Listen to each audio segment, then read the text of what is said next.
How do you like that? How do you like that? Yeah, and the Wall Street Journal, Martha Raddatz, ABC News, Wall Street Journal reporter, I think, still being held. That's Putin's world and kind of crazy. Another American. All right. Good morning. Welcome to the midway point of the week. We actually have a little bit of mixture of sun and clouds, cloud and sun, however you look at it. A little bit of some sunshine mixed in, but we're going to get a little bit cloudy the next few days. It's going to get milder, but today, mid 30s for a high. Good morning, New Hampshire. Good morning, Maine. Right up into Portland, Maine. Well, we're broadcasting live WTSN 1270 AM, 98.1 FM, Dover, Rochester, Hampton, Portsmouth, you name it. 1077 FM, Manchester, Concord. We have you blanketed in the Lakes region. Hey, Google. Hey, Alexa, play the Pulse of an H. J-Dog on the boards. A lot going on. Got a packed show for you, so buckle up.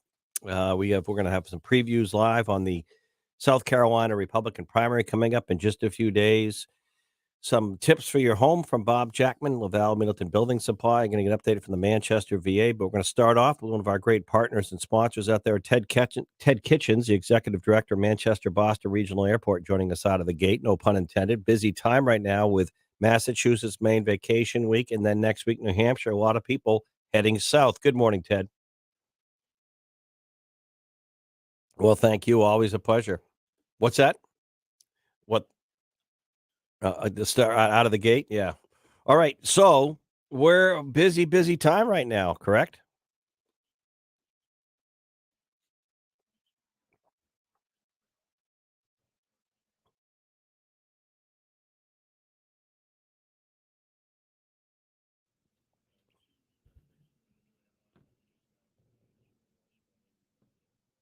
Well, tell us about that.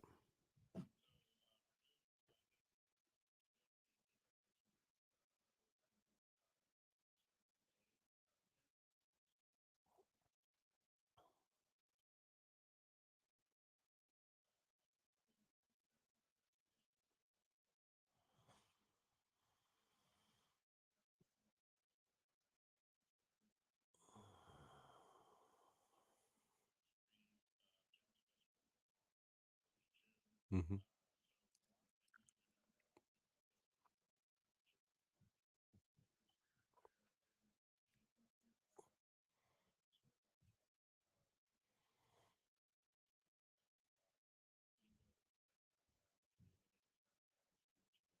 mhm.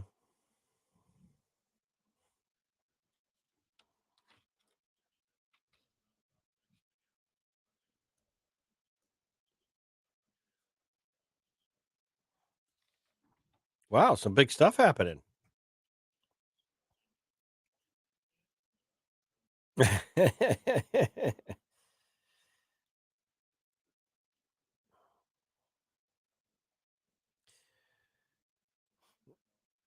But, yeah, yeah, yeah. But, in your line of work, and you're one of the best at it, I think, in the country, Ted Kitchens, Manchester, Boston Regional Airport.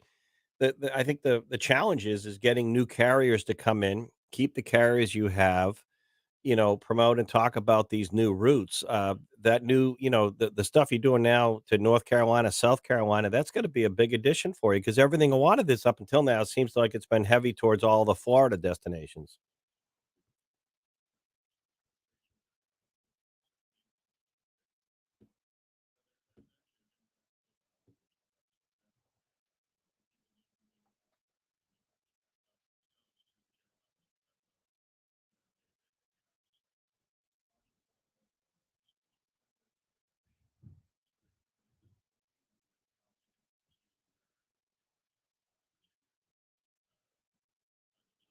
Right.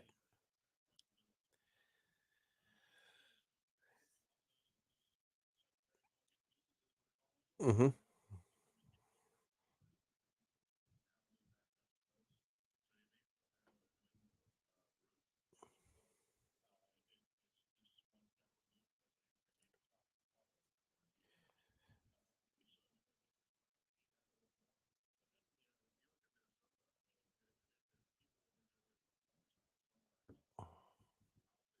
Right. Yeah.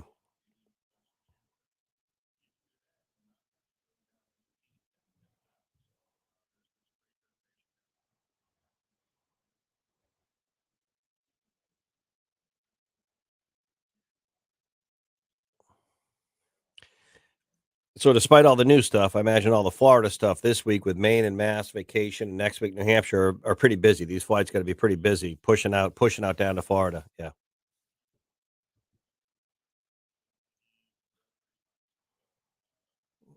right. Great stuff. Awesome, awesome. This is a tremendous update. Ted Kitchens, Manchester Boston Regional Airport. More carriers, more destinations. That's good stuff. Thank you, Ted. And a lot better than going down to Boston. Yeah, a lot better than going to Logan. All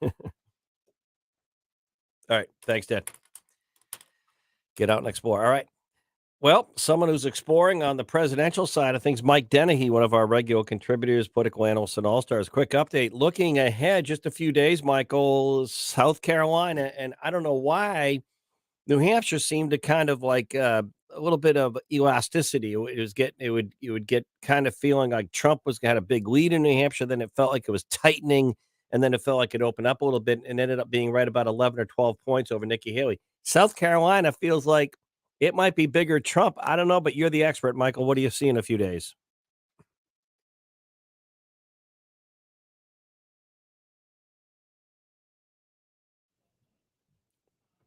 Luck.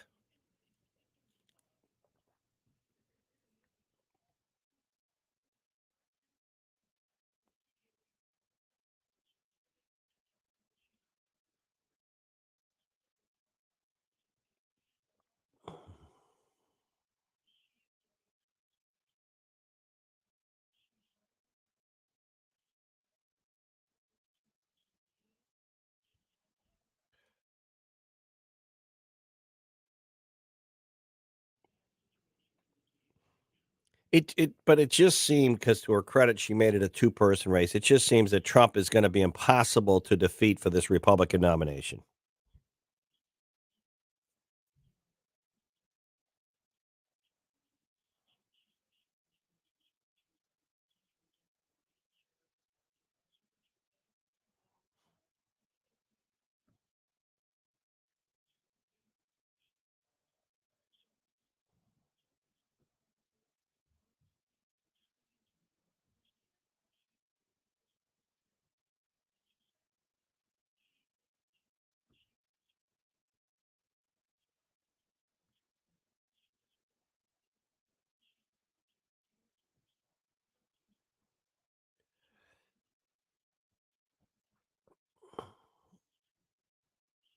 What do you think? What are the chances of that?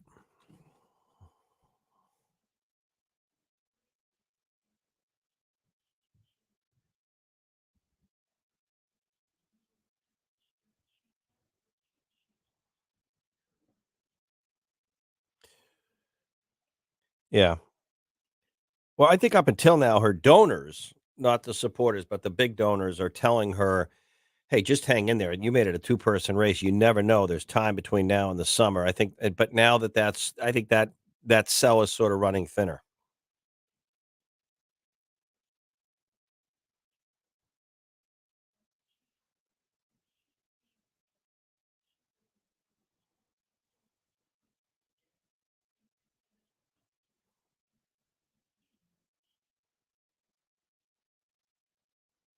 Yeah.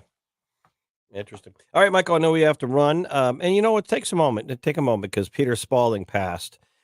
And, he was such an interesting, I think, member of the public fray in terms of different roles he played, and always nice, perhaps a tad eccentric at times, but always a nice person. And I think you're headed to his service.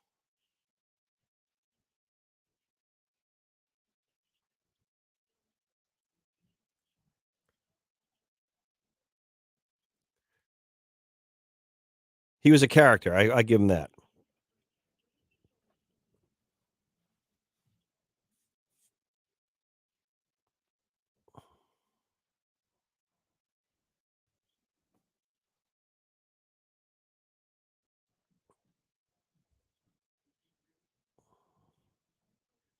Yep. All right. Well, thank you for heading to that, Michael Dennehy. Dennehy Boulay, one of our political analysts and all stars. Make it a good one, Michael. All right, we'll get back our own White House correspondent, John Decker, on deck. A little bit later on, some tips for your home. Bob Jackman, La Valley Middleton Building Supply. We'll get an update from the Manchester VA as well this hour. Hey, Alexa. Hey, Google. Play the Pulse of NH. Busy week this week at Tenny Mountain, the official ski area of Good Morning New Hampshire. The Pulse of NH. Conveniently located right in Plymouth, New Hampshire, the heart of the state, right near Plymouth State University. Better prices, more affordable. Have some fun at Tenny Mountain. Back on the Pulse of NH in a moment.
Well, I'm happy to say and humbled to say the show's gone national. Our streaming metrics are really exploding each week. It's amazing how many people are not only listening in the Manchester, Boston hub here and up into Maine, but nationally across the country, thousands, especially in the 9 to 11 hours across the country and around.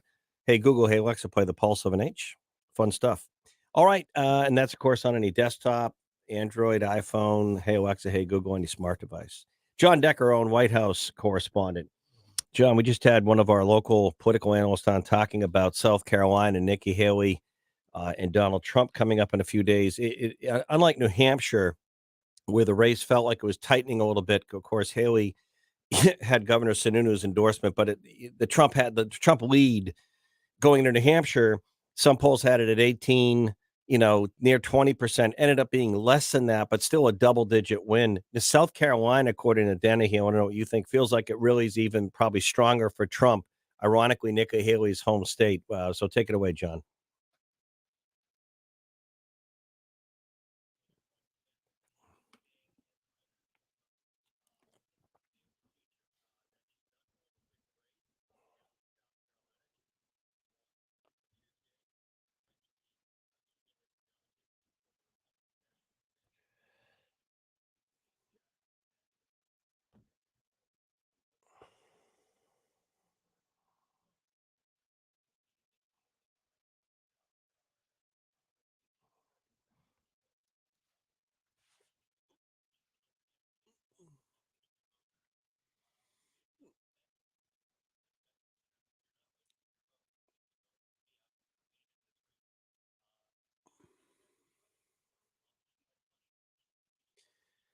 But John, as Mike Dennehy said, John Decker, our own White House correspondent nationally, John Decker, as Dennehy said a couple days before a race, having a press conference saying, "Hey, I'm not pulling out. I'm staying in this thing." It's a little bit like a golf championship. Before you get out there for the first tee, you say, "Hey, you know what? If I don't play well and I get drubbed out there, I'm not pulling out this weekend." It was kind of a tough optic there to do, and it's awkward. It must be frustrating because that's her home state. That's her home turf.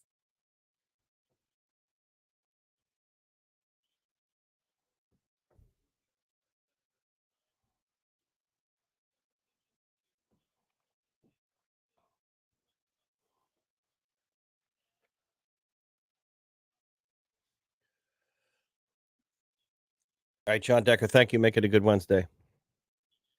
And, just some thoughts about the inevitability of Trump as the Republican nominee. And, before New Hampshire, I think New Hampshire was really the first and best test. I said this going into our first in the nation presidential primary. If there was any state designed, ironically, for Nikki Haley to do better in, and she did. I mean, she did well. She did pretty good. And she came in second, 11 or 12 points. But, just a couple weeks before the New Hampshire primary, you had people like Vivek Ramaswamy, Chris Christie, Ron DeSantis, and others in the race, and they all dropped. And she was able to kind of come in, but still Trump was able to get a good win here, if you will. And it just seems that this is inevitable that Trump is the Republican nominee. There's no stopping the train at this point. I think it's a foregone conclusion. And it might have been, and probably the biggest case study that very few people talk about is Ron DeSantis of Florida, because people do forget DeSantis came out of that reelection in Florida for governor with a huge mandate, real coattails, more than any other Republican governor in in that cycle in the midterms.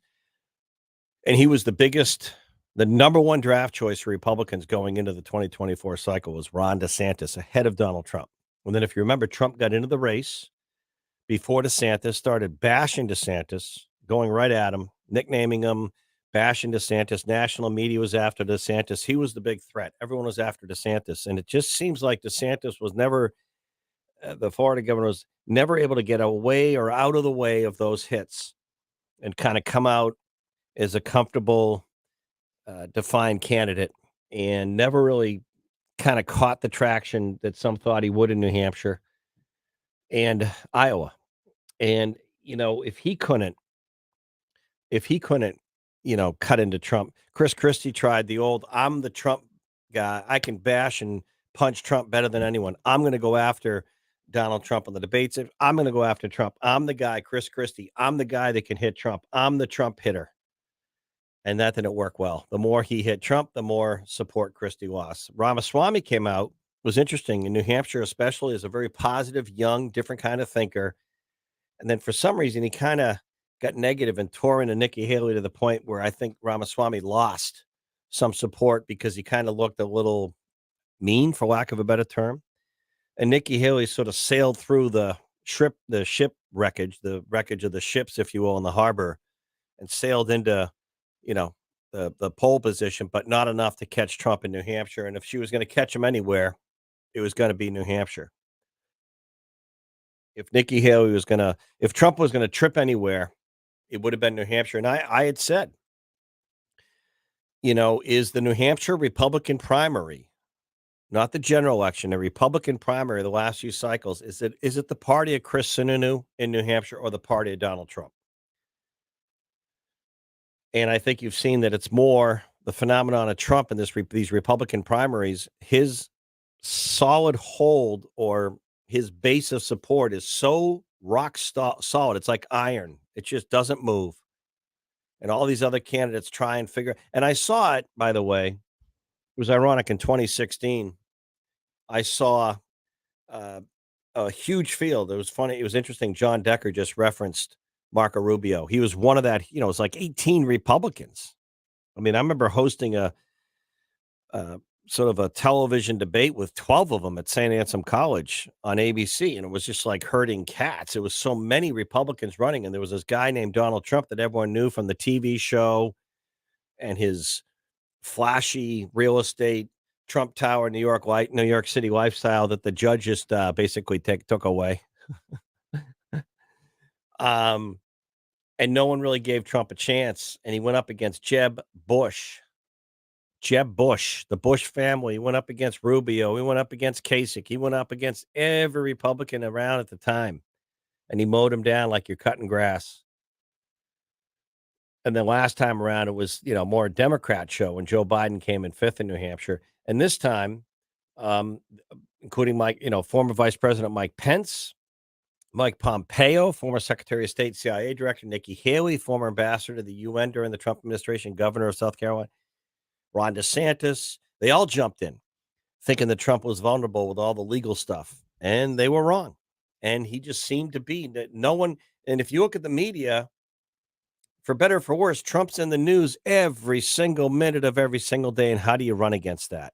Trying to get known. How do you defeat Donald Trump? No one really has been able to figure it out in terms of the Republican primaries. I'm talking. No one's, as long as Trump's been around, 2016 last time and this time, no one's been able to figure out how do you beat Trump in a Republican primary. And here we go into South Carolina. The question is, will Nikki Haley stay in this thing beyond into Super Tuesday? Joe Biden, meanwhile, is talking about all the money he's raised, and he's out in California on this fundraising trip. I don't know if you caught it yesterday. Yesterday, President almost had an issue with a couple of the stairs on Air Force One. He kind of has that issue of getting up those stairs on Air Force One. And I'm serious. I mean, it might be hey, no one wants to fall on stairs. I don't want to fall on stairs, but kind of a kind of a stressful moment. But he was able to bump his way up onto the airplane and go out and raise more money. Hey, Alexa, hey, Google, play the Pulse of an Age. When we come back, some home tips or some stuff for your home. Bob Jackman, LaValle Middleton Building Supply. And then going to get an update from the Manchester VA back in a moment.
All right, showdown in South Carolina. We'll have more on that coming up in a few days. Tough uphill sledding or sliding, if you will. Nikki Haley, Trump looking pretty solid there, and we'll see where it goes. All right, Bob Jackman, LaValle Minutton Building Supply, with locations across our listening region, streaming region as well, in our network of news talk stations. Bob, good morning. Always enjoy the conversations, and today you're gonna kind of walk us through what a package means for your customers.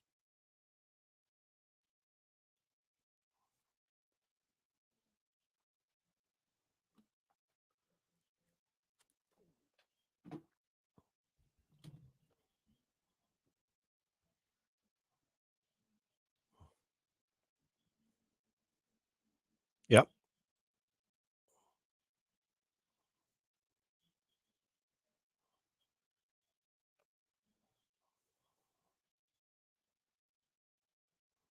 yep,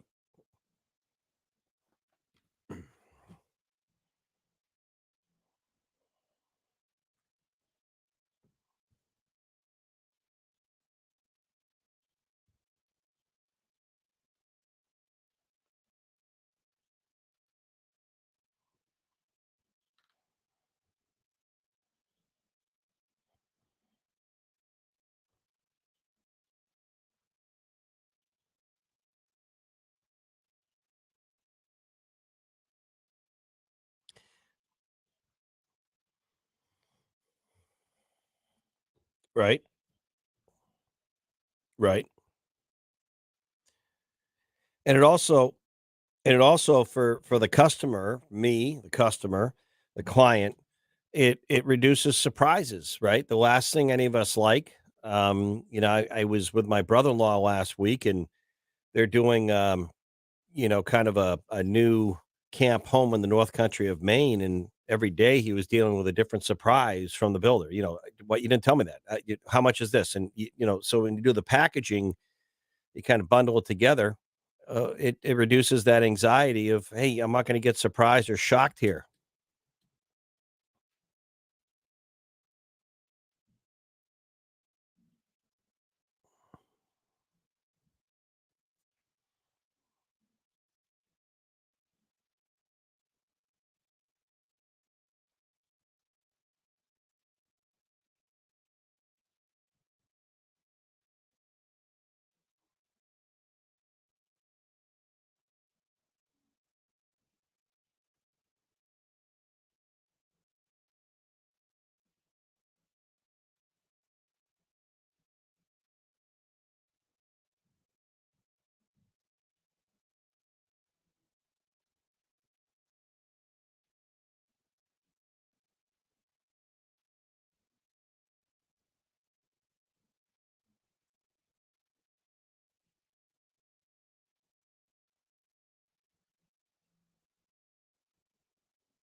Hmm.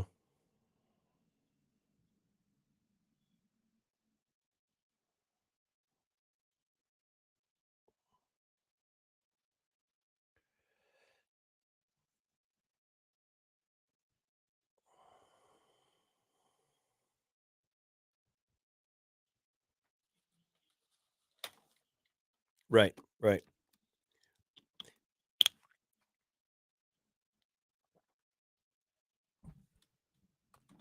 sure. Bob, how do you insulate yourselves and your customers on the packaging concept? If it's a pretty good sized project, you lock it all in. You kind of do this, but it might take a little bit of time before it begins, and sometimes those prices fluctuate by the time a deal closes and then the actual work begins. So how do you insulate price changes if it takes 30 days to get going on a project? If something may have changed during that, is that you factor that in as well?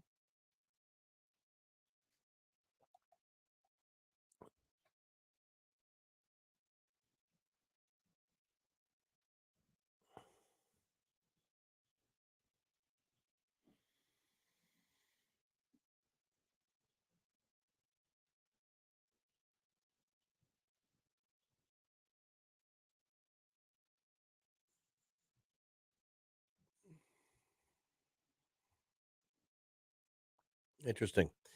And are there jobs that are too small to be packaged, or it's usually the bigger jobs with more moving pieces? Like if someone went to you for some new doors, new windows, and a roof, is that kind of an example of a packaging deal? Give us an example. What justifies or constitutes, a package deal? Hmm.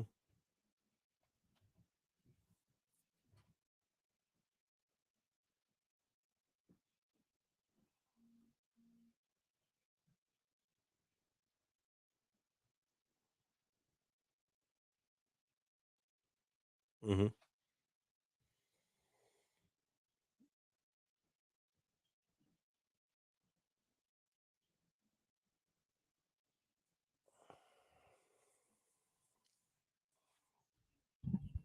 Right.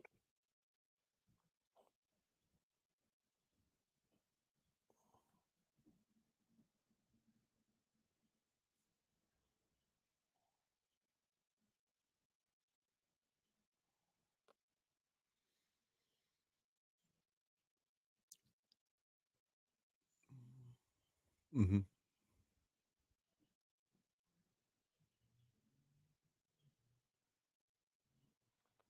Yep. What?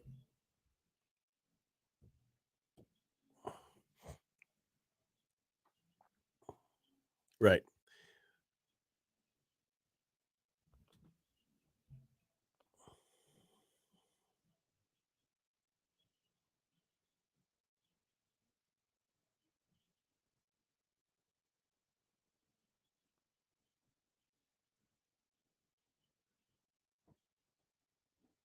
Right.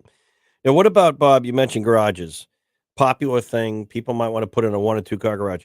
Do you also handle the any excavation needs, or just the structure, bringing in and putting it in?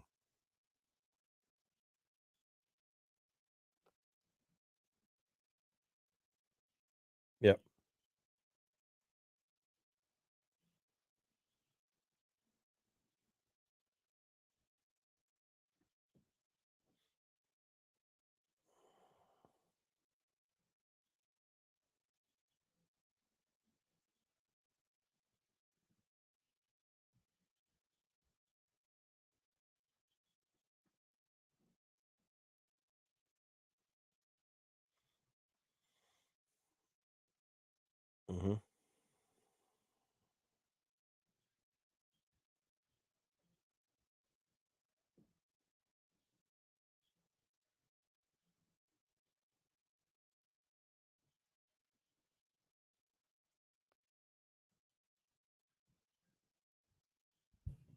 Hmm. Good stuff.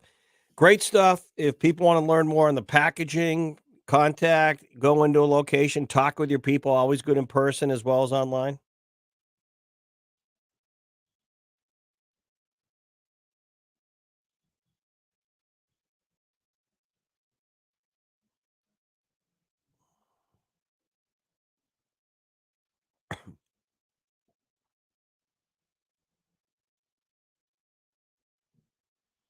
Can we get a picture of you online too if we go on and look at the garages?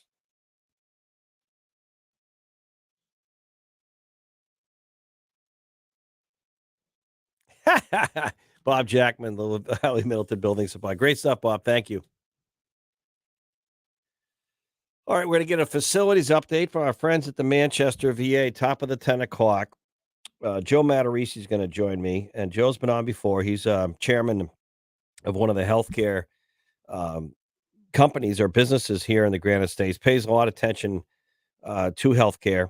But now that so much on that COVID word is in the rearview mirror for the most part, you saw how low the number of people who've got boosters. I think it's like almost 85-90% of all the eligible adults. Even a bigger number of kids did not get the booster this fall. What did we learn? There've been some government studies, private sector studies on all the stuff looking back in the past few years. And if something else like this comes along again, what did we learn? What will we do differently? He's gonna break all that down, and including the latest vaccine study. I don't know if you saw that. Our own healthcare officials nationally looked at this and the risk associated with a lot of the vaccines, even though at the time there was very little information about that. And I'm not anti or pro, by the way. I have my own theory. I'll do me, you do you. That's not where I'm going with this. But if you look at what we know now versus what we knew then, when the rush was to get everyone vaccinated, especially young people, we're learning a lot about cardiac, different kind of heart, racing heart, arrhythmia, and things like that. And a lot of young people. So we're going to break it all down as we come up, and that's top of the 10 o'clock hour. And he's not even, by the way, he's not even Robert F. Kennedy Jr., just a New Hampshire healthcare expert, but he's taking the time to kind of dive into this. So he'll open our eyes a little bit in the next hour. 11 o'clock.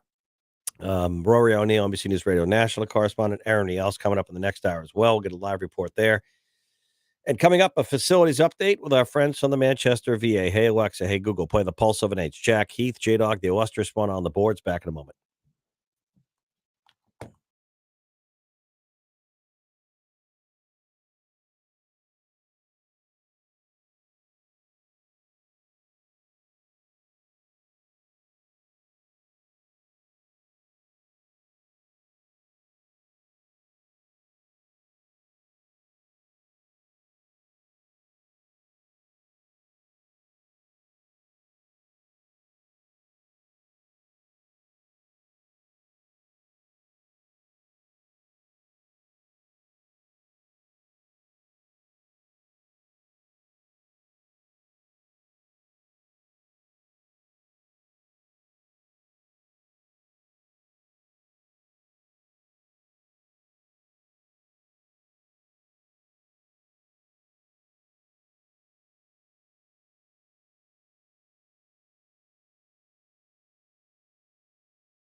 All right, welcome back. Not a bad looking Wednesday as we get going.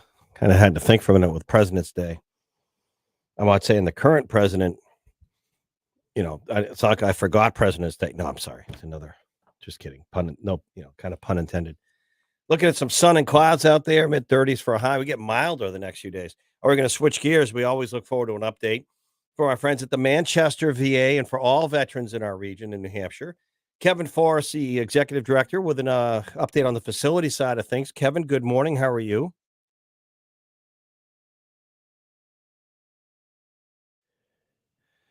Well, we always like to hear an update from you. And I talked before about the last 2 weeks, heard about increased transportation services. some of the portals that are available for veterans to go and use. And so we have, I know you have your facilities chief. I'm going to let you run with this.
And explain a little bit, Kent, more a little bit about what that involves. How many veterans? What kind of service? Just elaborate a hair on that.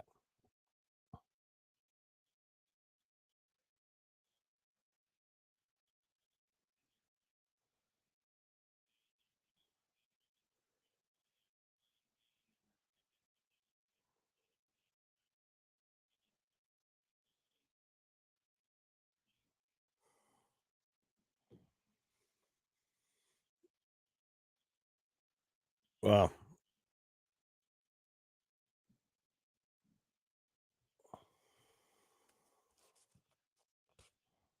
Yeah, because that just preventative health care and all that.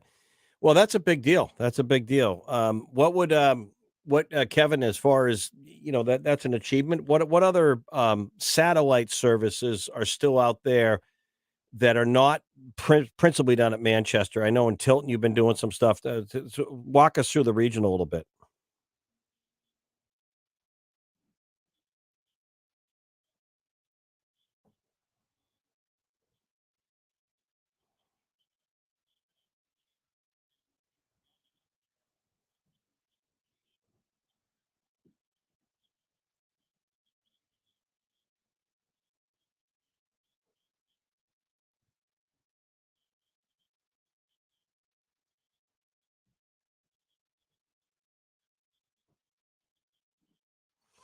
All right. And any other updates on the facility side of things, Kent?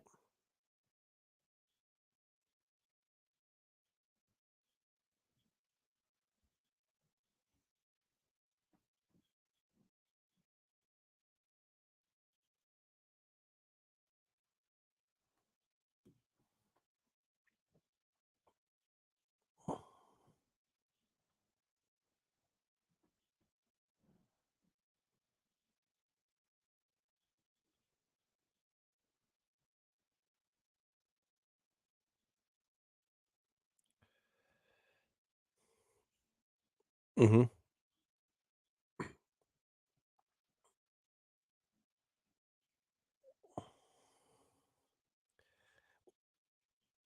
Let's go back and talk about, because you just mentioned it, and I want to slow it down a little bit, Kevin, and talk a little bit about the expanded women's coverage, because I think part of the generational challenge, at least I find this in my radio show, Kevin, you and I have talked about this, is reaching out to veterans, letting them know what's available, letting them know, to check something out, or their caregivers, because sometimes veterans aren't really good at asking for, any kind of assistance. They think that someone else should get it before them.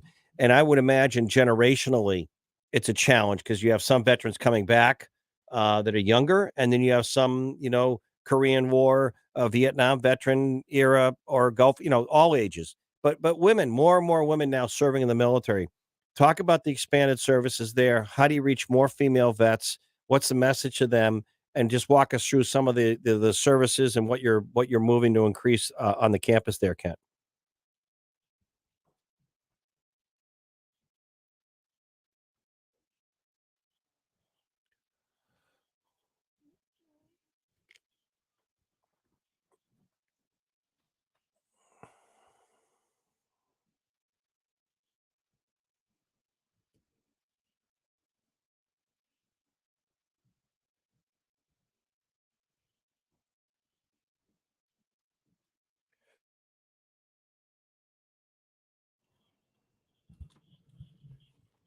Hmm.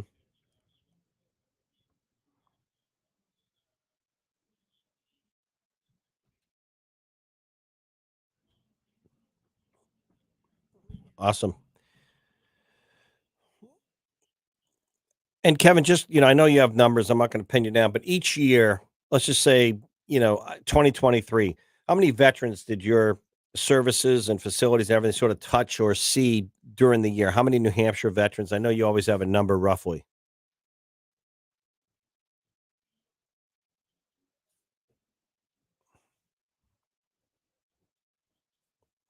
Wow.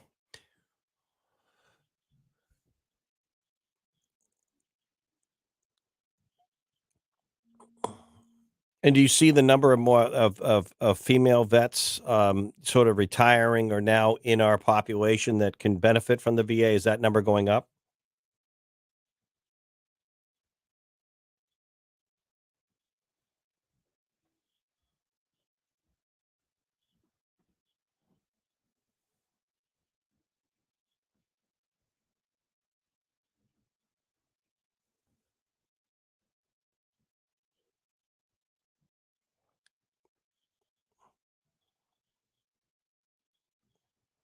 All right, good stuff. Well, thank you both. Any final thoughts, Ken or Kevin? Best way for people to learn more and in terms of what's coming up?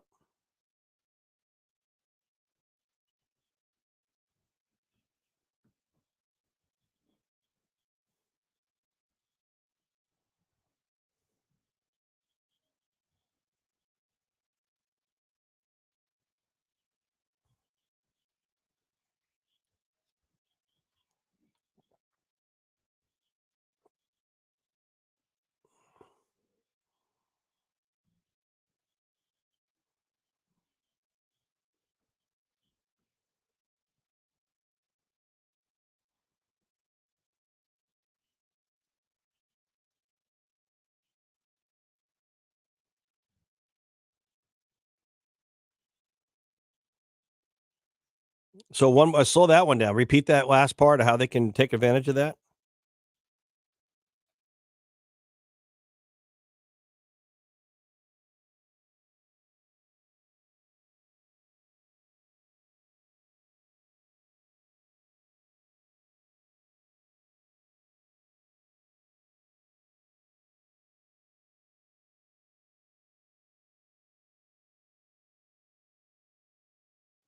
Well, we'll talk more before then. I want to get drill down a little more on that because you sound excited. Thank you, Kevin. Thank you, Kent. Manchester, VA.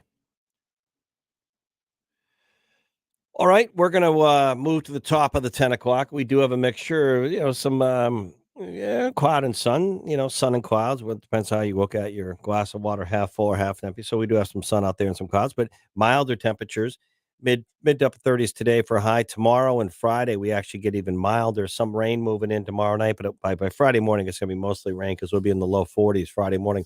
Hey, Google, hey, Alexa, play the Pulse of Vintage. Coming up, we're going to dive into some healthcare discussion and what's more important than your health, right? So you might want to buckle up and stay tuned for that. Some revelations as we look back a little bit on the last few years on some national health stuff and what can it tell us looking forward. You've heard me talk a lot in the show about mental health, anxiety, depression, not really being focused or prioritized, addiction. These are the main things. And what have we learned? That's coming up with one of our experts out there back on Good Morning New Hampshire, the Pulse of an H in a moment.